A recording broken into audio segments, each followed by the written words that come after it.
Hello everyone, this is Nitpicking Nerd, and today I want to talk about three lesser known movies about time traveling, and they're all kind of relatively cheap movies and not really a lot of special effects, and they all have a bunch of problems which I'm going to nitpick and analyze, but they're also all very entertaining and interesting, so I do recommend all three of these movies if you enjoy time traveling stories. And this will be a general review without any spoilers. I'll try to keep it spoiler free because all three of these movies have a whole bunch of twists and surprises which I don't want to ruin. So in this video will be just a general opinion on these movies, and later I'll do an extensive review of each of them and also analyze the plot itself. And the movies are Time Crimes, Time Lapse, and Predestination. So first of all, Time Crimes is a Spanish movie, so it's not in English, so you have to watch it with subtitles, and it's a pretty cheap movie. It only has, I think, like 4 actors overall in the whole movie, and a lot of it is shot out in the woods and stuff like that, but it still works. Like, it's a pretty simple story focusing on just one character, but it really works. It's a very entertaining movie. I never felt bored in any point of the movie, and it kept getting more and more interesting, and there was a whole bunch of twists in the end. There's a twist in the middle which I think is pretty predictable, but it's not the only one. There are more clever twists later on, and so it's still worth it. And also I think this movie really works as kind of unintentional comedy, even though it's kind of trying to be a horror movie, but at some points it really was funny, and I'm not sure if it was even intentional or not. Some moments are definitely intentionally funny, but a few moments I'm not so sure, but I remember cracking up in a few places. And I love the fact that this movie shows that you don't need any special effects to tell a good story. Even a science fiction story, you just need a good script, and it can be a very entertaining movie. And I think as a time travel movies, this is probably one of the only examples of a time travel movie that actually makes sense all the way through. It all ties together neatly, no mistakes, everything makes perfect sense. The only flaw I could maybe raise is the fact that free will is not really an issue here, meaning the main character basically wants to fulfill the timeline in order to get back home and for everything to come back to normal, and to do that he's willing to do a lot of morally shady things, simply for everything to come back to normal in the end and for him to come home, which is all he wants basically. But the movie never really shows us what would happen if he would actively try to defy all of this, if he would try to change things and not to go according to plan. What would happen then? I mean, he does try it a few times and it only ends up fulfilling the same exact thing that happened before, and then he kind of gives up on even trying that. So it's as if he totally gave up on his free will, and so that was the only thing kind of missing in this movie, except for a few moments in which he did try to do something differently, but for most of the time it was him only fulfilling it. And even though the movie did have an explanation for that, the motivation of the main character was for everything to be fulfilled so that he could come back home basically, without problems, without any doubles of himself still existing and stuff like that. So it does make sense in a way, but still, if I were to put myself in his shoes, I would have tried, maybe just out of curiosity, to try things differently just to see what would happen. And yet he never tries that. He tries to fulfill everything for most of the movie, and so that's the only kind of thing missing from this whole story, is the whole issue of free will is not really explored that well. But other than that, everything makes perfect sense, everything flows well, everything connects to everything perfectly, and in the end of the day, when you look at the whole timeline, and I'll probably make a whole video just to show all of that, it does all make perfect sense. And so I love this movie's attention to detail. It is very neatly done, and it's also very entertaining and funny. There were a lot of funny moments, and also, okay, this is a little bit of spoiler about the middle twist, the one that I think is very predictable, which is the fact that he himself becomes the man in the mask, the man who he previously thought was some kind of serial killer. Eventually he becomes that man, and he has to play out all the things that happened before, simply to get the other him into the time machine so that he'll become him, so that there will be only one him in the end, so that he can come back to his wife. And to accomplish that, he has to basically play the same part that he saw previously, and that part was very entertaining. And what I found interesting in that is also that whole idea of a good character having to do necessary evil and basically becoming kind of the bad guy in the end. That's something I always loved in movies. That's why I love shows like Breaking Bad. I always like that idea of a good character who falls down and becomes the villain. That's always interesting to see if it's done well.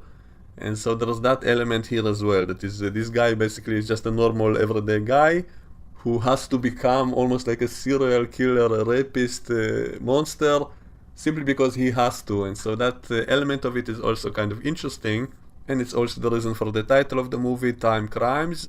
And you could also kind of look at it as a story of a man who kind of loses his mind, who becomes more and more insane, even though they don't really do that. Maybe they should have done that actually, because he does become kind of evil toward the end. Like even in the middle part, he was kind of doing a lot of nasty stuff. But in the very end of the movie, which I won't spoil, he does something very kind of despicable, and that makes him kind of the villain of the movie. So that whole element of the movie also I find interesting. Most of the movie is kind of predictable in my opinion, but toward the end they did add a few more twists which did make it more interesting. I also would be tempted to see a remake of this movie which would be more complex, more with a bigger budget, with more stuff going on. It might also be a fun idea, but some people might prefer this movie as it is, which is much simpler, not too convoluted, not too messy, not a whole bunch of special effects for no reason and all of that. So there's something to be said for this simpler formula as well. And also it's kind of different and more unique this way because there are a few scenes in which they're kind of building suspense without actually showing anything. Like there's one scene of him hiding somewhere and the other guy's on the radio and that just describing to him what he sees, what is happening, and we don't even see that, we only see his reaction to it. And it kind of reminds me of the way that older movies used to do things whenever they didn't really have the budget to do it, to show things, so they simply told them to the characters and we got to see their reaction to being told of that. Even the original Star Trek series used to do that a lot, because sometimes they didn't have the means or the budget to show what they wanted, so they simply had someone describing what is happening and we only saw the reaction of other characters listening to that. And if that's done well, I do think it can work. It's kind of more like reading a book than watching a movie, because you're basically being told what is happening and you have to imagine it, but you also have to activate your imagination, which sometimes is refreshing. It's sometimes a good way to do it. You don't have to be shown every little thing. So in a way, after today's oversaturated special effects, sometimes it's kind of fun to see that old style of doing things, which is kind of more unique and relaxed way of doing that. So overall I would say this is a good movie. It's not some kind of masterpiece, but it is an example of a good time traveling story in which they paid attention to all the details, in which everything makes sense in the end. And my only real complaint is that the element of free will was not really explored that well. Like I would have wanted to see more scenes of the time traveler actually trying to change things instead of trying to only fulfill them. So that would have been more interesting. I think that would have of course been much more challenging to explain how he cannot change things if that's the way they want to go with this kind of time travel story. So that definitely would have been more challenging, and also maybe in the end show that you can actually change things, because according to this movie everything always gets fulfilled precisely and you cannot change anything even if you want to. Maybe in the very end there was something a little bit unclear, that if he actually did change something or only fulfilled it, so we can debate about that, and I'll do that in my extensive review of this movie, which will have to include spoilers. So that's it for now about this movie. The next movie I want to talk about is called Time Lapse, which is an American movie, but it's still a pretty low budget. I think it only had a few actors, a handful of actors, and not a lot of sets. Most of it is taking place in a single apartment, but it's still a very good movie in my opinion. And the setup of this movie is that three friends who live in an apartment together discover that their neighbor built a time camera that is able to take photos of them one day ahead, and this scientist dies in mysterious circumstances, and then they discover this time machine camera and decide to exploit it for profit. And one of these guys is a painter who has no idea what to paint, and so he decides to use it to give himself ideas what to paint, because each time he sees what he painted the next day. So they decide to keep all of this a secret and to use this camera for personal gain basically, and in the beginning it all works perfectly and they're all very happy, and then things start to mess up. And similarly to the previous movie, this one also is very good with attention to detail. It all makes perfect sense in the end. Despite being convoluted with a whole bunch of twists and surprises, it still all makes perfect sense in the end. And this kind of thing also adds rewatchability to the movie. Like this is the kind of movie you have to see a second time simply to notice all the clues again and to see how it all connects pretty neatly. And the acting is pretty good in this movie, and the basic idea itself I think is brilliant. I think it was kind of borrowed or inspired by one of the Twilight Zone episodes. They had an episode with a similar idea of a camera who shows the future. So this is basically like a remake of that idea. It's done much better here, and it also has that creepy factor in it, which I really like. Just like Twilight Zone always had that creepy stuff going on, all kinds of bizarre stuff, so they have something similar here. when the stuff that the camera shows them starts to get more and more creepy without explanation. So it's almost as if the camera itself is somehow tormenting or abusing them. So it's really kind of interesting and funny and creepy all at the same time. By the way, that was eventually explained in the final twist. I don't want to ruin it, but that whole element was actually explained with the characters themselves, and I like that because otherwise it would really raise the question, why was that happening? Because the camera doesn't really have its own free will, right? It's just a device. So where exactly did those creepy ideas come from? Was it from the camera itself? Was it from time itself? So it really raises a whole bunch of interesting questions. In the end of the movie, they kind of explain some of them by using the characters themselves, which I liked because it makes it much more logical.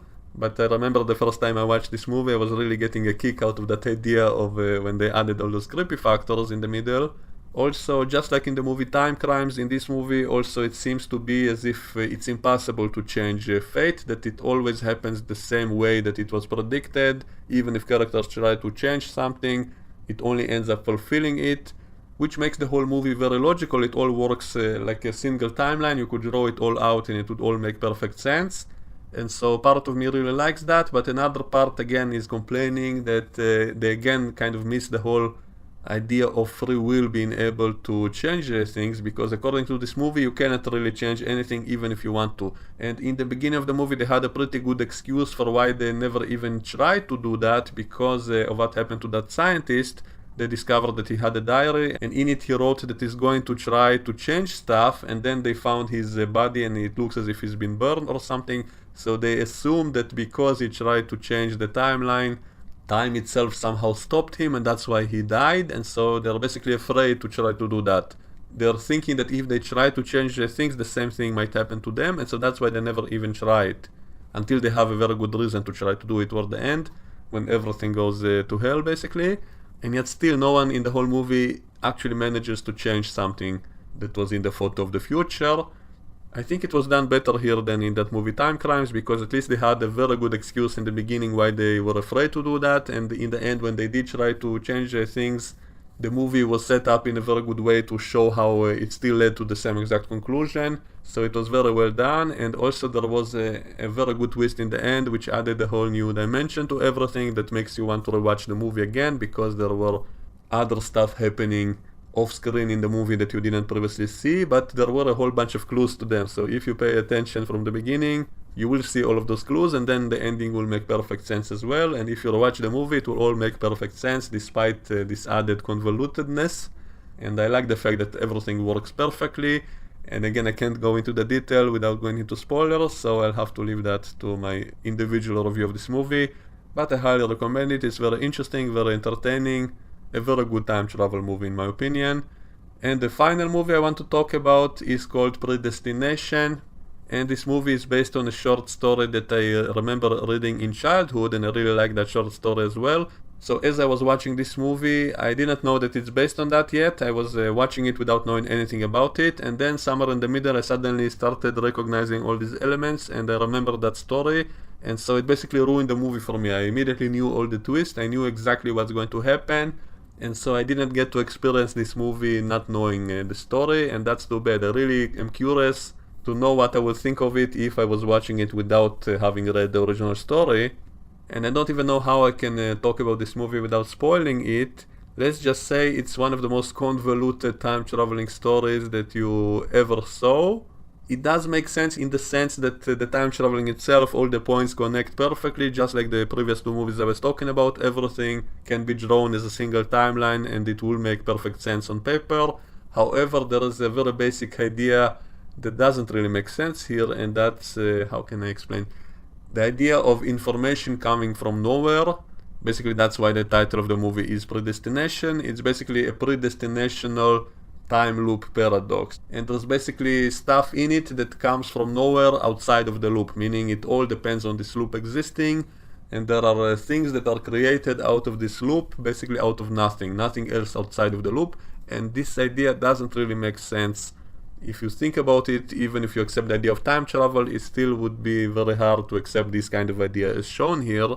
So that's my main problem with this movie, but the story itself as a time travel story does work. Everything does tie together well, everything makes perfect sense, nothing gets violated, nothing is changed, it can all be drawn as a single timeline, which always fulfills itself. So in that sense it works as a time travel movie, except that whole part of information coming from nowhere, which I guess was a little bit of a problem in the previous movie I talked about as well, in Time Lapse, when that guy was getting the ideas of how to paint his paintings. He knew the idea of what to paint from the photo, but where did that idea came from originally outside of the time loop? So I guess it's kind of the same idea, but it goes way too far in this movie. In this movie, basically, I cannot explain it without going into spoilers.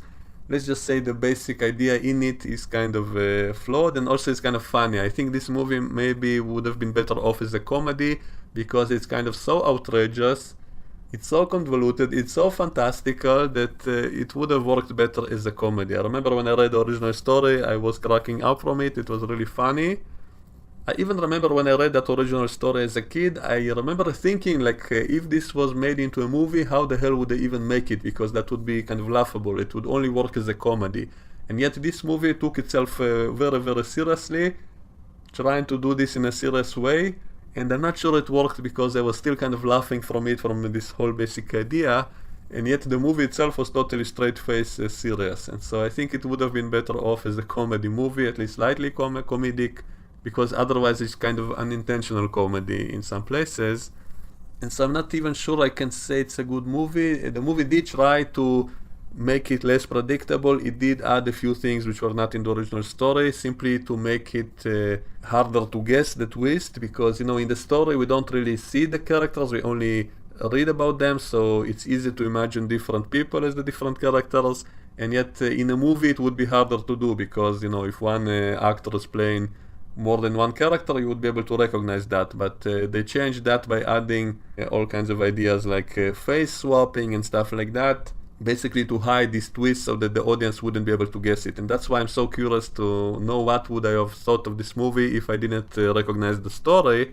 Would I still be able to guess those twists without that foreknowledge or not? So I'm really not sure.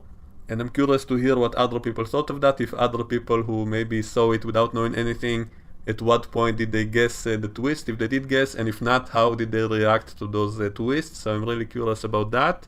And usually I love movies like that. I love movies with surprises, movies that you have to watch again immediately to simply see how it all connects. So usually I like that. In this case I'm not so sure, because I generally don't know my true reaction, what my real reaction would be if I didn't know the twist in advance, and so I can't really judge it. I don't know how well it was really done. And also, as I said, because it's so outrageous, I'm not sure if people simply bursted out laughing when they discovered the twist or not. So I'm really not sure of that.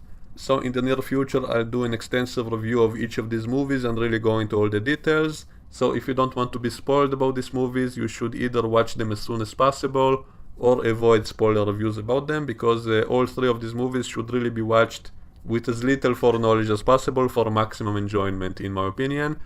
So that's all I had to say about it for today. Let me know what you think in the comments below and we can discuss it, and I'll see you all next time.